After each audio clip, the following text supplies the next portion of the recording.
Ríkislögmaður segir kaup Ivan Kaufmanns á vélfægi að ýmsu leyti ótrúverðug og gerir því skóna að hann sé leppur fyrir hina rússnesku orloffeðga. Aðalmeðferð í málum Kaufmanns og vélfags gegn ríkinu var í héraðsdómi í dag. Ríkisstjórnin er með plan til að taka á stöðu efnahagsmála en hún örvæntir ekki, sagði forsætisráðherra á Alþingi í dag. Formaður Sjálfstæðisflokksins segir ekkert duga nema skýrar aðgerðir. 10.000 minnsta komu saman í Riga í Lettlandi í kvöld til að mótmæla frumvarpið að segja landið frá Istanbúl-sáttmálanum sem ætlað er að spyrna gegn kynbundnu ofbeldi. Nýjar flutningslínur og hraðari uppbygging tengivirkis á Bakka eiga að efla atvinnulíf á Norðausturlandi. Ríkið leggur 2,2 milljarða í hlutafjáraukningu í Rarik og Landsnet. Vinsældir suður-kórískrar menningar hafa aukist til muna á Vesturlöndum síðustu ár. Nýjasta æðið er teiknimynd sem er vinsælasta myndin á Netflix frá upphafi.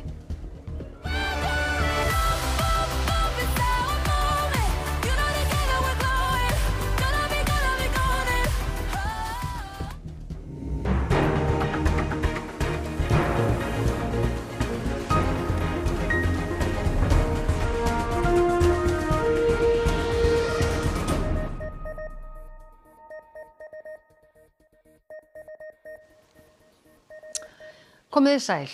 Lögmaður ríkisins réttlætti viðskiptaþvinganir gegn vélfægi í héraðsdómi í dag þar sem tekið var fyrir mál fyrirtækisins og kaupsýslumannsins Kaufmanns gegn ríkinu. Ríkið segir ekki hafa verið greitt fyrir kaupin en lögmaður Kaufmanns segir það skiljanlegt.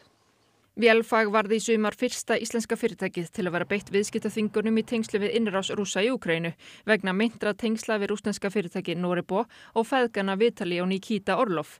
Vélfag er ósátt við þetta sem og kaupsýslumaðurinn Ivan Kaufmann sem vill fá að setjast í stjórn fyrirtækisins en utanríkisráðuneytið fellst ekki á. Tekist var á þetta í héraðsdómi í morgun og hvort Arion banki hefði haft tilefni til að frysta fjármuni vélfags. Lögmaður ríkisins taldi ákvörðun Arion banka vera á rökum reista og sagði að 4 dögum áður en Norepo var sett á þvingunarlista Evrópusambandsins í vor hefði Nikita Orlov selt Ivani Kaufmann vélfag. Ýmislegt benti til að raunveruleg stjórnartengsl væru enn milli Orlov feðga og Kaufmanns í gegnum félagið Titania Trading Limited sem á meirihluta í vélfagi. Jafnframt var bent á að kaupverðið væri ótrúverðugt og ríkið ekki fengið staðfesting á að það hefði verið greitt. Lögmaður Kaufmanns segir að fyrir því séu skiljanlegar ástæður. Óskað hafi verið eftir afstöðu bæði Arion banka og utanríkisráðuneytisins til greiðslunar sem ekki hafi svarað. En af hverju hann ekki búin að borga? Vegna þess að ráðuneytið og Arion banki hafa lýst því yfir að þetta sé allt í raun tómt svindl og hann vill bara fullvissa sig það og hann sé óhætt að greiða kaupverðið áður en að greiða þetta. Hann lýst því yfir núna síðast í fyrradag ef mann rétt að ef samþykki ráðuneytisins berst fyrir því að þetta sé greitt þá verður þetta greitt samstundis. Gestur vildi meina fyrir dómi í morgun að andmælaréttur Kaufmanns hefði ekki verið virtur. Áreiðanleika kannanir vegna viðskipta hans við svissneska fyrirtæki CFS Schweiz hefðu verið hundsaðar, auk þess sem hann hefði sagt sig frá sjóði Orlov feðga í febrúar 2022. Kaufmann segist hafa slitið viðskiptatengsli með feðgana þá með formlegri tilkynningum úrsögn sem lögmaður hans segir að hafi lagalega þýðingu. Lögmaður ríkisins mætti þessu með því að gögn úr opinberri skrá í Panama sýndu að Kaufmann hefði sagt sig frá sjóðunum 3 árum síðar eða í apríl 2025. Þetta væri opinbert skjal sem ekki væri hægt að draga í efa en gestur sagði umbjóðanda sinn ekki stjórna því hvenær úrsögnin hefði verið færð til bókar í Panama. Og við erum komin í sambandi Þorgerði Katrínu Gunnarsdóttur utanríkisráðherra sem er stödd á Alþingi. Já, Þorgerður, nú er aðalmeðferð lokið, en hvað tekur við hjá utanríkisráðuneytinu núna? Já, þessu stigi málsins vil ég kannski segja þrennt. Í fyrsta lagi þá eru viðskiptaþvinganir eða það er viðskiptabankinn sem ákveður á grundvelli laga frystingu, meðal annars vegna grunnsemda við tengda aðila sem á listu vegna þvingunarlista. Í öðru lagi að þá er alveg ljóst að það sem utanríkisráðuneytið er að gera er að passa upp á að lögum sé framfylgt, að það sé verið að uppfylla þau lög sem við höfum samþykkt vel að merkja hér í þessu húsi og við höfum gætt hvívetna að stjórnsýslureglum, við höfum líka gætt þess að alþjóðlega skuldbindingar sem að Ísland hefur samþykkt að við séum að framfylgja þeim og höfum í huga líka markmið þessara þvingunaraðgerða sem að Ísland meðal annars aðili að, þær eru til þess að minnka svigrúm Rússa meðal annars til þess að ráðast á neðansjávarstrengi og aðra innviði. Og í þriðja lagi vil ég segja að það ráðuneyti sem hefur tekið ívilnandi ákvörðun. Við höfum ekki bara einu sinni og ekki bara tvisvar veitt undanþágu til fyrirtækisins, en eins og ég segi á þessu stigi málsins þá vil ég ekki segja mikið meira. Það hluti af málinu núna hjá dómstólunum og hluti ennþá í meðferð hjá okkur. En það álit ríkisins að Ivan Kaufman sé leppur fyrir orlofsfeðga?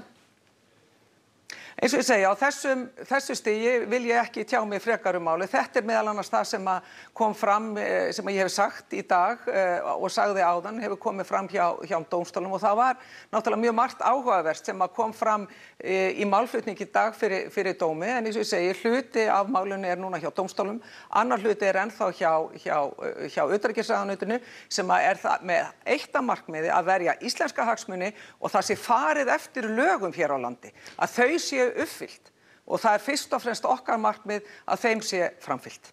Rétt í lokin hefði verið hægt að grípa til vægari aðgerða og gefa vélfægi meira svigrúm eða var pressa á ráðuneytinu að grípa inn í tafarlaust?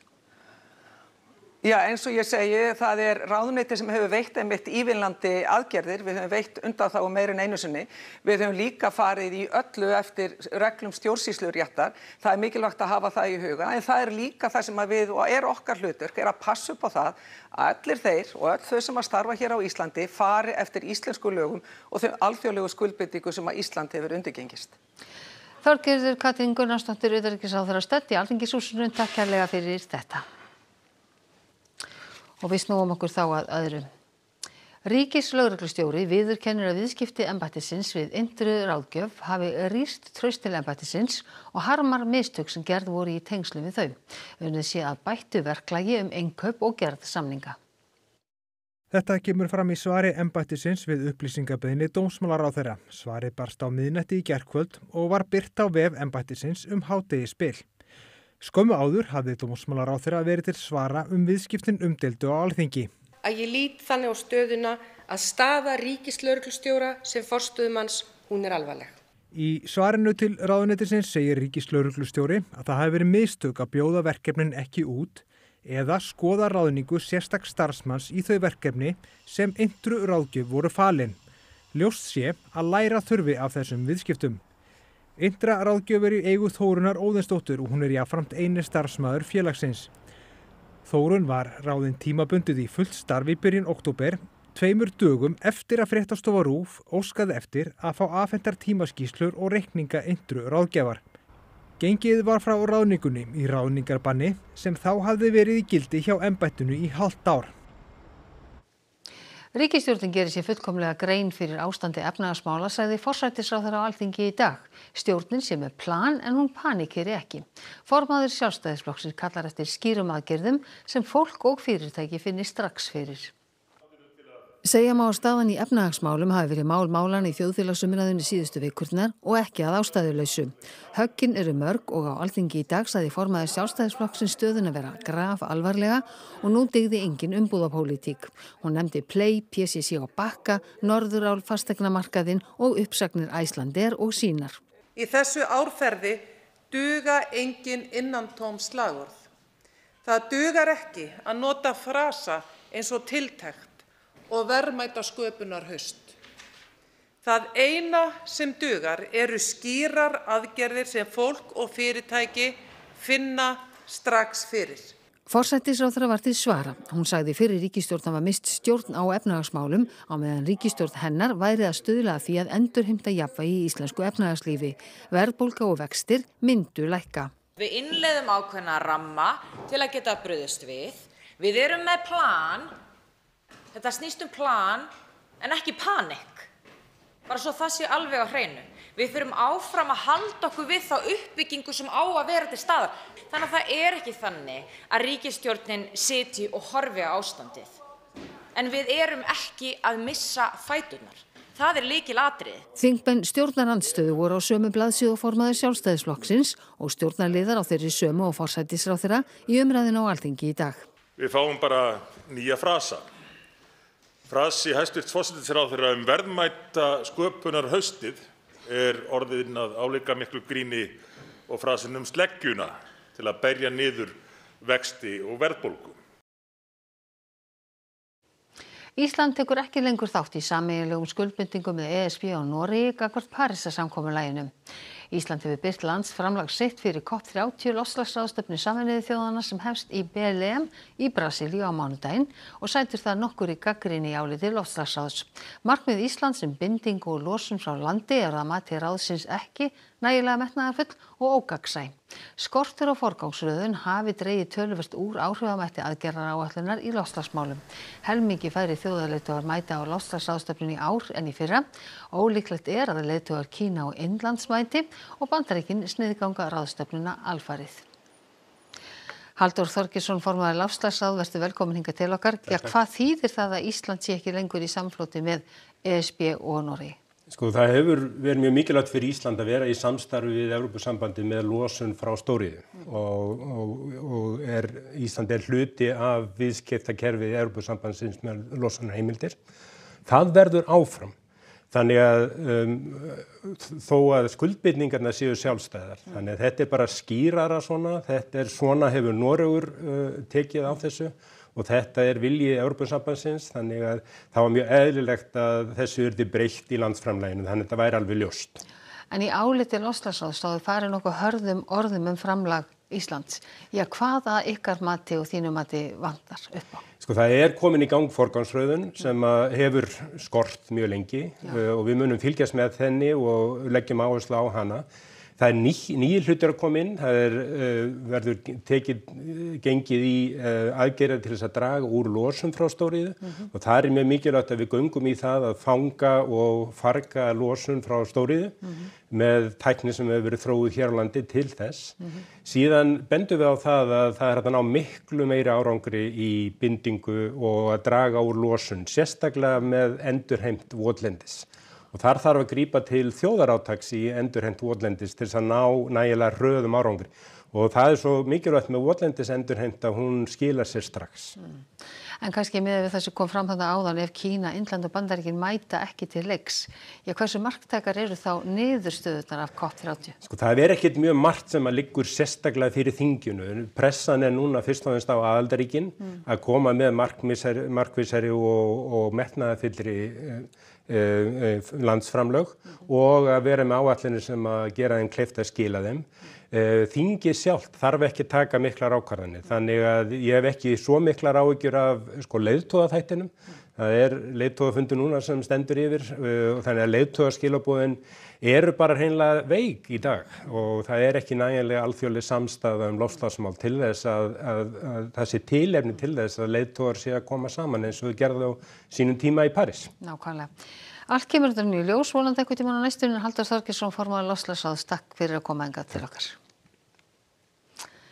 Minnst 10.000 komu saman til að mótmæla í miðborg Ríga í kvöld vegna fyrirætlana að segja Lettland frá Istanbúl-samningnum þráttur að þingið hafi frestað afgreiðslu frumvarps þess efnis í bili. Það er vika síðan lettneska þingið samþykkti að segja landið frá Istanbúl-sáttmálanum en ríkisstjórnin er klofin í málinu. Hægri flokkarnir sem vilja úr sáttmálanum halda því fram að það muni ekki veikja baráttuna gegn kynbundnu ofbeldi þar sem landslög dugi. Vismaz mūsu latviskās vērtības bija tādas, ka mums ir klasiska izpratne par diviem dzimumiem. Cilvēkiem, kur ir kādas problēmas, pret viņiem mēs izturamies nevis ar vardarbību, bet mēs viņus izprotam un varbūt viņiem vajag palīdzēt. Jā, viņi ir pievīluši savu doto solījumu gan man, gan koalīcijas partneriem, gan sabiedrībai, un nu jau arī starptautiski, un viņiem būs par to jāatbild. Á mánudaginn vísaði forseti Lettlands lögunum aftur til þingsins. Hann benti á að í síðasta mánuði hefði þingið ætlað að setja lög sem kem í staðinn, en það hefði ekki enn verið gert. Bet šis likums Saeimā nav neizskatīts, nepieņemts. Denoncējot konvenciju tik ātri, mēs radām ļoti nopietnu tiesisko pārāvumu. Á miðvikudag ákvað þingið að fresta málinu fram yfir kosningar sem verða í október á næsta ári. Istanbúl-sáttmáli Evrópuráðsins er fyrsti bindandi alþjóðasáttmálinn sem gerður með það að markmið að draga úr kynbundnu ofbeldi. Sáttmálinn var lagður fram í Istanbúl 2011 og 38 ríki í Evrópu ásamt Evrópusambandinu hafa fullgilt hann. Tyrkland var að vísu fyrst til þess en sagði sig frá honum 2021. Tyrknesk stjórnvöld sögðu sáttmálann í gíslingu og hópa sem vildu gera lítið úr hefðbundum fjölskyldugildum. Nú geti Lettland orðið annað ríkið sem ógildir sáttmálann. Í honum meðal annars tekið á nauðgunum og kynferðisofbeldi, ofsóknum gegn hinsegin fólki og heimilisofbeldi. Mótmælin í miðborg Ríga hófust nú síðdegis og voru fjölmenn þrátt fyrir að afgreiðslu frumvarpsins hefði verið frestað. Skipuleggjendur segja mikilvægt að sýna stjórnmálamönnum að þau standi saman gegn þessum fyriráætlunum. Mótmælt var víðar í Lettlandi og samstöðumótmæli voru haldin í að minnstakosti 10 öðrum Evrópulöndum. Rarik og Landsnet ætla að bæta afhendingaröryggi raforku á Norðausturlandi á næstu árum. Umhverfisráðherra og forstjórar fyrirtækjanna undirrituðu samkomulag úrbætur á Þórshöfn í dag. Við erum í dag í þeirri aðstöðu, við getum ekki haft brauðristina og ofnin í sambandi á sama tíma. Við erum konir alveg upp og yfir toppin. Þórshöfn er aðeins tengd með einni flutningslínu við flutningskerfi raforku og afhendingargetan er eftir því. Á Húsavík hefur rekstrarstöðvun PCC á Bakka verið högg fyrir atvinnulífið. Eftir kortlagningu á stöðunni ákvað ríkisstjórnin að ráðast í eflingu raforkukerfisins. Í fyrsta lagi þá er Landsnet að fara að setja inn á kerfisáætlun hjá sér flutningslínu inn að Langanesi. Það verður 132 kV loftlína frá Kópaskeri sem vonast er að komist í gagnið innan 10 ára. Þangað til ætlar Rarik að leggja jarðstreng milli Vopnafjarðar og Þórshafnar sem á að auka afhendingargetu á Þórshöfn og gera kleift að tengja smávirkjanir inn á kerfið. Og það verður ráðist í það bara strax á næsta ári og stefnt að spennusetningu ekki seinna en 2028. Svo ætlar Landsnet að hraða uppbyggingu tengivirkis á Bakka til að auka afhendingargetu á Húsavík og liðka fyrir starfsemi á Bakka. Jóhann segir ágreiningum verkaskiptingu hafa staðið í vegi fyrir framkvæmdum í raforkukerfinu hingað til. Lausnin hafi verið að ríkið stígi inn með hlutafjáraukningu í Rarik og Landsneti. Það er raun það sem þurfti til þess að höggva á þennan hnút og réttlæta fjárfestinguna og við gerum þetta þá líka til þess að koma í veg fyrir að allur kostnaðurinn lendi beint á notendum. Þannig ríkið er að koma inn með 2,2 milljarða strax á næsta ári. Áhugi Íslendinga á hlutabréfafjárfestingu virðist aukast samkvæmt nýrri könnun Gallups. Tæplega þriðjungur Íslendinga á innlend hlutabréf sem mun minna en víða annars staðar og fjárfestar hér leita frekar í steypu. Íslenski hlutabréfamarkaðurinn var til umræðu á ráðstefnu í Hörpu í dag. Hlutabréfamarkaður á Íslandi sem hlutfall verður landsframleiðslu er svona 1/3 til 1/4 af því sem gerist víða í hinum vestræna heimi. Fjármögnun fyrirtækja í gegnum hlutabréfamarkað er að sama skapi mun minni en í löndunum sem við berum okkur saman við. Íslenskt atvinnulíf er frekar fjármagnaði gegnum banka, lífeyrissjóði og sérstaka framtakssjóði. Markaðurinn þykir ekki nógu aðgengilegur fyrir almenning. Það þyrfti að vera breiðari hópur, meiri þátttaka almennings á hlutabréfamarkaði á Íslandi, en þannig eru einstaklingar að velja hvaða áhættu og hvaða ávöxtun þeir vilja fá. Og kannski líklega til að fylgjast betur með þróun mála heldur en að þeir eru einhvern veginn flektir inn í einhverjum sjóðum. Já, það er nákvæmlega málið. Skattaumhverfið hafi ekki hjálpað til í þessu. Þú ert að setja einhver þinn sparnað og lágar fjárhæðir þá er tekinn fjármagnstekjur skattur af því. Og það er kannski mögulega verið að skoða því að liðka það eitthvað. Eru Íslendingar ennþá hvektir eftir hrunið?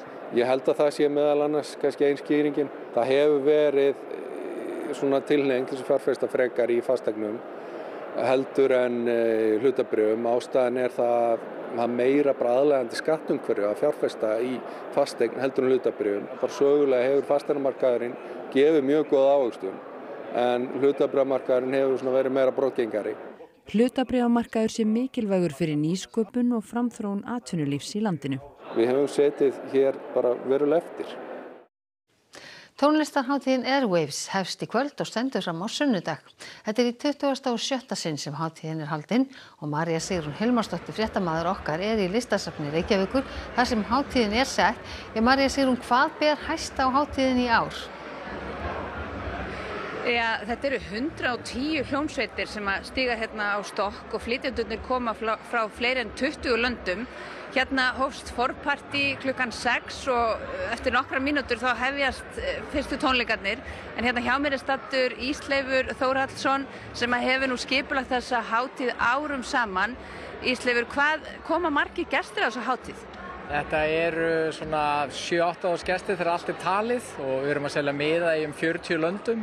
Við erum með ráðstefnu og það eru mörg hundruð manns úr bransanum að koma og við fáum bara svona athygli bransans og heimsins einu svona ári hérna til Íslands og á íslenska tónlist. Hvað myndir þú segja að væri svona aðal bomburnar á hátíðinni ár? Það rosalega erfitt fyrir mig að nefna nöfn og velja því þetta allt rosalega gott og þetta svakalega fjölbreytt úrval og þú verður bara að kynna þér dagskrána og finna það sem þér hendar. Venjurnar rosalega ólíkir og þetta rosalega fjölbreytt. En við erum með stór íslensk nöfn eins og Retro Steffson og Bríet, GTRN, Valdimar, allir með nýtt efni og margt spennandi að gerast og fullt af nýjum nöfnum. Getur nefnt dæmi einhverju íslenska hljómsveit sem notaði erfiðshátíðina sem stökkpall út í hinn stóra heim? Já, það nefnilega málið, sko. Íslensk tónlist eitthvað svona furðu fyrirbæri sem allir heimur lítið til. Hvernig getum við framleitt allt þetta fólk sem slæri í gegn og það gerist aftur og erfis alltaf partur á ferðinni. Nýjasta dæmið Laufey sem orðið risastór stjarna, spilaði bara í Fríkirkjunni fyrir örfáum árum. Takk fyrir þetta.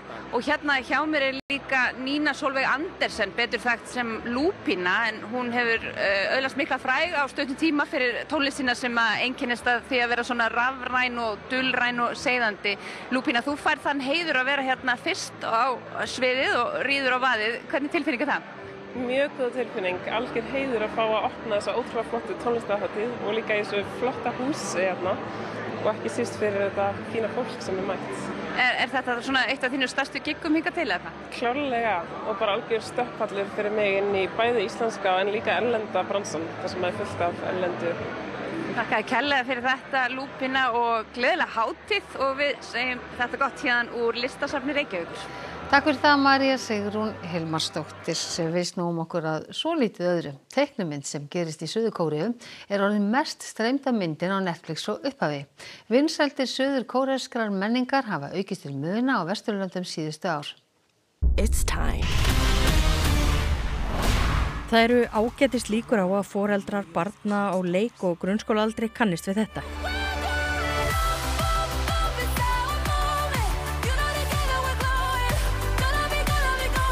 K-pop Demon Hunters orðin vinsælasta myndin frá upphafi á Netflix. Henni hefur verið streymt 236 milljón sinnum.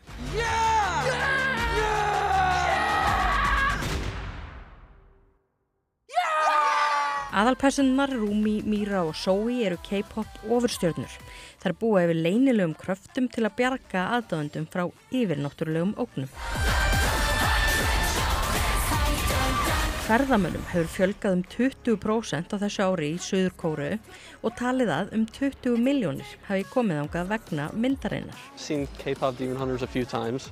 Loved it. It's kind of been fun throughout our trip, being able to spot things throughout the movie, and it helped us kind of connect to the city and the culture a bit more. Nakasan-garðurinn í Seúl einn af mörgum stöðum úr myndinni sem til í alvöru.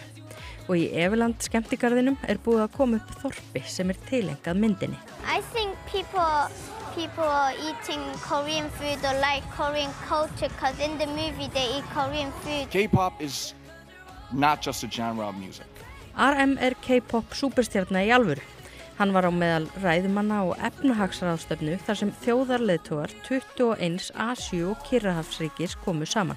K-pop success came from respecting diversity and embracing world cultures, but still holding on to Korea's unique identity. Ingunn Lára Kristjánsdóttir, samfélagsmiðlafréttamaður, þú kynntir þetta æði sem tröllar í þér öllu. Já, þetta bandarísk teiknimynd sem heitir K-pop. En hvað K-pop? K-pop Demon Hunters. Já. K-pop, þetta kóreski afþreyingariðnaðurinn.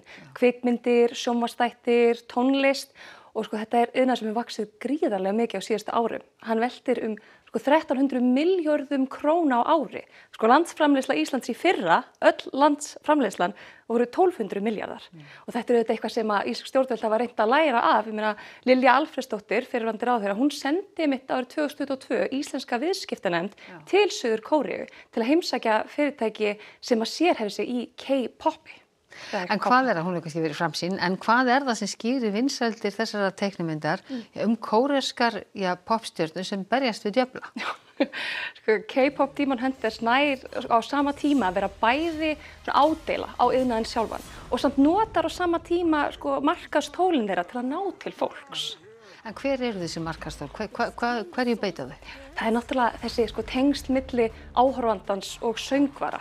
Það sem svo áhugavert við K-pop grúppur og alveg svo persónurnar í K-pop Demon Hunters að þetta ekki hljómsveit sem verður til í bílskúr. Þetta framleitt frá grunni og fólk á svona uppáhalds persónur í K-pop hljómsveitum og fæst sem hárgreiðslur, fylgir þeim á TikTok. Og þetta þetta samband sem að býr til mjög svona trygga neytendur.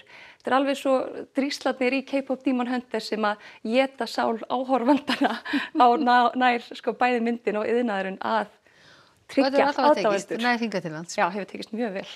Ingunn Lára Kristjánsdóttir, takk fyrir að útskýra fyrir okkur hvað K-pop, sem þú segir K-pop. En hönnunarverðlaun Íslands 2025 voru veitt í kvöld í Gróskum.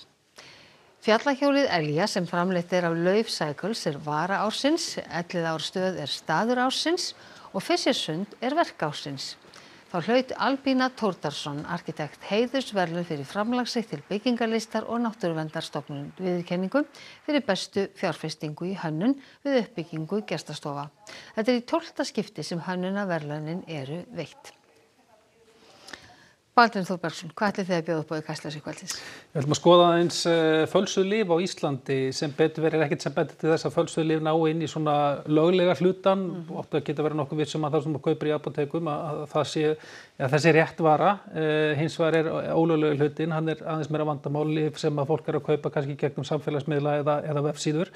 Við ætlum líka að líta í heimsókn til Þormóðs Eiríkssonar, hann er tónskáld sem að kannski ekki margir hafa heyrt en hann hefur samið samt marga af þekktustu slögur Íslands síðustu árin og svo það 30 ára afmæli á Akureyri. Við ætlum að kíkja aðeins við þar. Með sem mikið Kastljósi. Takk fyrir þetta Baldvin. Og við lítum að sjálfsögðu til veðurs. Það útlit fyrir fremur svipað veður næstu daga. Það hæði við Grænlandi og lægðir suður á landinu sem beina til okkar norðaustan og austlægum áttum. Í kvöld og fram eftir degi á morgun gert ráð fyrir austan hvassviðri við suðausturströndina en annars staðar verður vindur á bilinu 5 til 13 metrar á sekúndu. Dálítil væta af og til austanlands en yfirleitt þurrt og kalla og bjart með köflum vestan til. En við ætlum að segja ykkur nánar frá veðurspánni að loknum íþróttafréttum. Það enn óraunverulegt fyrir fimleikamanninum Degi Kára Ólafssyni að hafa orðið fyrsti Íslendingurinn til að keppa í úrslitum í fjölþraut á heimsmeistaramóti. Hann þó alls ekki hættur þrátt fyrir að stóru markmiði hafi verið náð. Pekka Salminen hefur valið fyrsta landsliðshópinn sinn sem að spila leiki gegn Serbíu og Portúgal í undankeppni EM-kvenna í körfubolta á næstunni. Og Breiðablik mætti úkraínska liðinu Shakhtar Donetsk í sambandsdeildinni í fótbolta í kvöld. Þetta og fleira í íþróttum hér á eftir. Og það var helst í þessum fréttatíma ríkislögmaður segir kaup Ivan Kaufmanns á vélfægi að ýmsu leyti ótrúverðug og gerir því skóna hans í leppur fyrir hina rússnesku orlofsfeðga. Aðalmeðferð í málum Kaufmanns og vélfags gegn ríkinu var í héraðsdómi í dag. Ríkisstjórnin með plan til að taka á stöðu efnahagsmála en hún örvæntir ekki, sagði forsætisráðherra á Alþingi í dag. Formaður Sjálfstæðisflokksins segir ekkert duga nema skýrar aðgerðir. 10.000 minnsta komu saman í Ríga í Lettlandi í kvöld til að mótmæla frumvarpi að segja landið frá Istanbúl-sáttmálanum sem ætlað að spyrna gegn kynbundnu ofbeldi.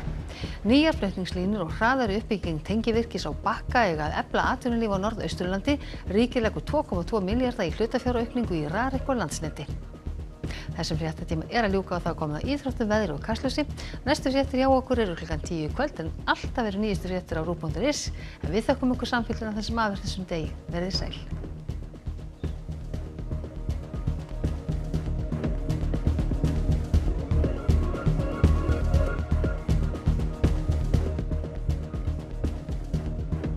Á RÚV í kvöld.